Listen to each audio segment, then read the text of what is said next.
தாம்பரத்தில் திமுக அரசுக்கு எதிராக தேசிய ஜனநாயக கூட்டணி கட்சிகளின் கண்டன ஆர்ப்பாட்டம் நடைபெற்றது. சென்னை அடுத்த தாம்பரத்தில் செங்கல்பட்டு மாவட்ட ஒருங்கிணைந்த தேசிய ஜனநாயக கூட்டணி கட்சி சார்பில் தமிழக அரசின் சட்ட ஒழுங்கு நிலைமை மற்றும் நிர்வாக செயல்பாடுகளை கண்டித்து பெரிய அளவிலான கண்டன ஆர்ப்பாட்டம் நடைபெற்றது.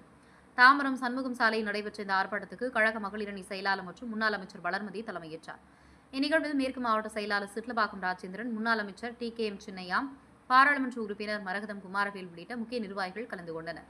மேலும் முன்னாள் சட்டமன்ற உறுப்பினர்கள், கூட்டணி கட்சித் தலைவர்கள் மற்றும் நிர்வாகிகள், அதிமுக, பாஜக, பாமக உள்ளிட்ட கட்சிகளை சேர்ந்த பலரும் ஆர்ப்பாட்டத்தில் பங்கேற்றனர். இந்த ஆர்ப்பாட்டத்தில் தமிழகத்தில் தொடர்ந்து நடைபெற்று வரும் பாலியல் வன்கொடுமைகள், சட்டம் ஒழுங்கு சீர்கேடுகள் மற்றும் போதைப்பொருள் பிரச்சினைகள் அதிகரித்து வருவதாக குற்றம் சாட்டப்பட்டது. இவற்றை கட்டுப்படுத்துவதில் ஸ்டாலின் தலைமையிலான திமுக அரசு திறமையற்றதாக செயல்படுகிறது என்று ஆர்ப்பாட்டக்காரர்கள் தெரிவித்தனர். கூட்டணியினர் கண்டன பதாகைகள் ஏந்தி கோஷங்கள் எழுப்பி தங்களின் எதிர்ப்பை வெளிப்படுத்தினர். இந்த ஆர்ப்பாட்டத்தில் சுமார் 2000க்கும் மேற்பட்ட நிர்வாகிகள் மற்றும் தொண்டர்கள் கலந்து கொண்டனர். இதனால் தாம்பரம் பகுதியில் பரபரப்பு நிலவியது. போலீசார் பாதுகாப்பு பணியில் ஈடுபட்டு ஆர்ப்பாட்டம் அமைதியாக நடைபெற நடவடிக்கை எடுத்தனர். இவ்வாறு திமுக அரசின் செயல்பாடுகளை எதிர்த்து தேசிய ஜனநாயக கூட்டணி கட்சிகள் சார்பில் வலுவான கண்டன குரல் எழுப்பப்பட்டது. தாம்பரம் செய்திகளுக்காக எஸ். பிரபு. 4 பொண்ணுங்க ஸ்கூலுக்குள்ள உட்கார்ந்து பாட்டில் ஓப்பன் பண்ணி தண்ணி அடிச்சிட்டு இருக்குதுங்க. பாட்டில் ஓப்பன் பண்ணி திருநெல்வேலி மாவட்டத்தில் நான் கேட்கிறேன், இதெல்லாம் இப்படி வருது அப்படின்னா பள்ளிக்கூடத்துக்கு பாதுகாப்பு இல்லை.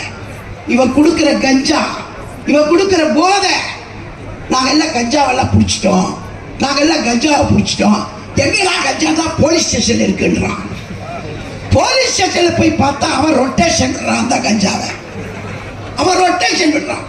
அந்த பிடிச்சி வச்ச கஞ்சாவை போலீஸ் நிலையில அங்கேயே போய் காமக்குழு நீலையை காட்டினா கஞ்சா எப்படி பாதுகாப்பா அவனே பொட்டலை போட்டு எல்லா இடத்துலையும் விற்க ஆரம்பிக்கிறானுங்க.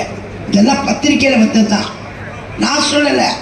என்ன கஞ்சா, போதை, கற்பழிப்பு, சட்டம் ஒழுங்கு, எத்தனை கொலை கணக்கு சொன்னார் சகோதரர். இருந்து போனவர் அவர் சொல்றாரு, எங்கேயாவது அங்கொண்டு இங்கொண்டு நடக்கும், இதெல்லாம் ஒரு பெரிய பிரச்சனையா அப்படின்னு கேட்கிறாரு.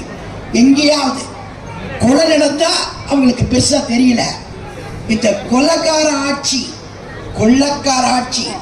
சீக்கிரமா வீட்டுக்கு அனுப்புற நாள் ரொம்ப தூரத்தில் இல்லை.